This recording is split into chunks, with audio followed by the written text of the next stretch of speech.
di zaman Jokowi periode kedua sudah menunjukkan tanda-tanda kehancuran negara ini. Masuk zaman Bapak Prabowo 2 tahun menjadi Presiden Republik Indonesia, sempurna kehancuran itu. Apa yang belum pernah kita lihat terjadi sekarang. Yang belum pernah kita lihat mulai dari zaman Soekarno, Soeharto, Habibie, Gus Dur, Megawati, SBY, Jokowi, terjadi di zaman Prabowo.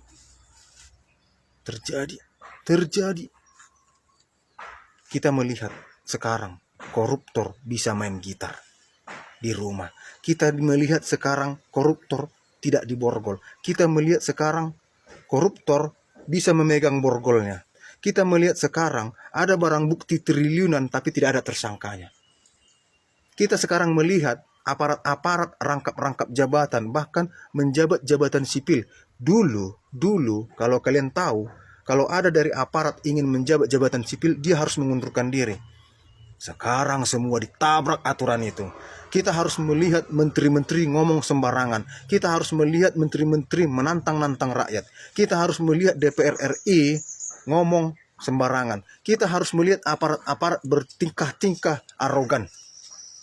Sekarang kita harus melihat aparat membajak sawah, menanam singkong, menanam jagung. Kita harus melihat aparat pakai sepatu boot di sawah. Itu terjadi semuanya di zaman Prabowo. Kita harus melihat Bapak Prabowo keras kepala, harus omongannya didengar. Ketika mendapat kritikan malah dicap tidak suka, malah dicap itu ante-ante asing. Kita harus melihat seperti itu. Kita harus melihat Bapak Prabowo menunjuk-nunjuk orang ketika berdebat tidak sesuai dengan hatinya. Kita harus melihat Presiden membuat laporan di depan masyarakat tapi tidak sesuai dengan kenyataan. Kita melihat itu sekarang. Kita melihat sekarang uang rakyat dipermainkan oleh penguasa. Uang rakyat diobok-obok oleh penguasa. Kita harus melihat sekarang anak-anak keracunan, 28.000 anak-anak keracunan. Lalu Presiden kita mengatakan itu kecil, hanya 0,06%. Kita harus melihat itu dan kita diam. Kita harus melihat orang-orang kaya berjoget-joget dalam program MBG.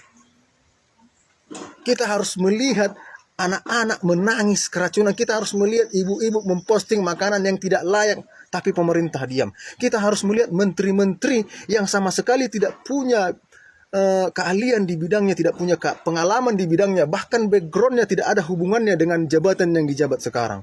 Contoh Menteri Kesehatan. Menteri Kesehatan, lihat backgroundnya apa. Bahlil, lihat backgroundnya apa. Kita harus melihat koruptor diberikan bintang jasa oleh Bapak Prabowo Subianto. Kita harus melihat Setia Novanto dibebaskan baru menjalani setengah dari hukuman. Padahal kita melihat ketika kampanye Bapak Prabowo, begitu saya dilantik, hei koruptor-koruptor, tidak ada tempat bagimu. Akan saya kejar sampai ke kutub Antartika, ke tengah gurun yang paling dalam. Di sisa hidup saya akan berbakti kepada Indonesia, kepada rakyat. Tapi faktanya, kita harus melihat koruptor main gitar di rumah. Tapi kita harus melihat rakyat ketika mencuri kayu, ketika mengambil susu harus diborgol, hina di bawah meja kantor polisi. Kita harus melihat orang-orang menangis di kantor polisi. Kita harus melihat orang-orang dipukul TNI. Kita harus melihat. Dan kita melihat orang disiram air keras.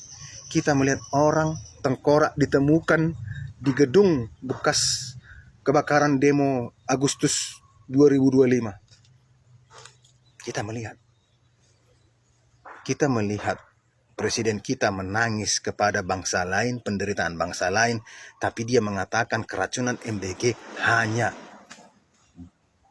0,06%.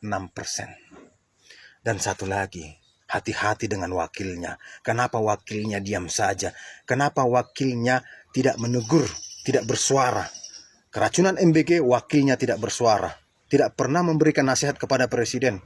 Padahal wakilnya anak muda, aktif bersosmed, pasti tahu apa yang terjadi di bangsa ini. Bapak Presiden juga pasti tahu apa yang terjadi di bangsa ini, tapi dia lebih mendengarkan omongan-omongan di sekitarnya. Dan satu lagi, kalian yang mengatakan kepadaku, apa sih untungmu, apa sih untungmu? Memang secara pribadi tidak ada untungku. Aku tidak mendapatkan uang secara pribadi, tidak.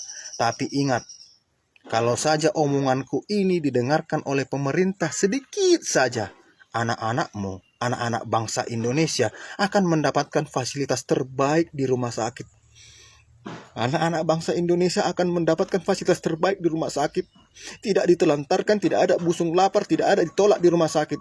Kalau saja pemerintah punya hati, kalau saja kekayaan alam bangsa ini digunakan untuk rakyat, anak-anakmu sekolah gratis, guru mendapatkan kesejahteraan, buruh-buruh tidak demo, tidak hina di perusahaan. Kalau saja seperti yang omonganku ini terjadi di negara ini, kita semua tidak pontang-panting mencari nafkah. Gaji kita kecil, beras mahal, minyak mahal, gula mahal, BBM mahal. Padahal negara kita penghasil itu semua. Kenapa bisa mahal? Karena pemerintah jahat berteman dengan mafia, mempermainkan semua harga. Hak-hak anakmu diambil pemerintah. Hak-hak dirimu diambil pemerintah. Kewajiban perusahaan bermain dengan para kementerian tenaga kerja untuk mengatur bagaimana perusahaan untung dan buruhnya menderita. Kenapa banyak bangsa Indonesia, orang Indonesia kabur ke luar negeri cari kerja, padahal di tanahnya kaya? Kenapa orang pergi ke Malaysia, ke Singapura, padahal di sana negara yang kecil kalau dibanding dengan Indonesia? Karena di sini kita masih melihat orang kerja mati-matian diupah 20.000. Karena di sini masih kita lihat orang mati-matian kerja kadang disiksa.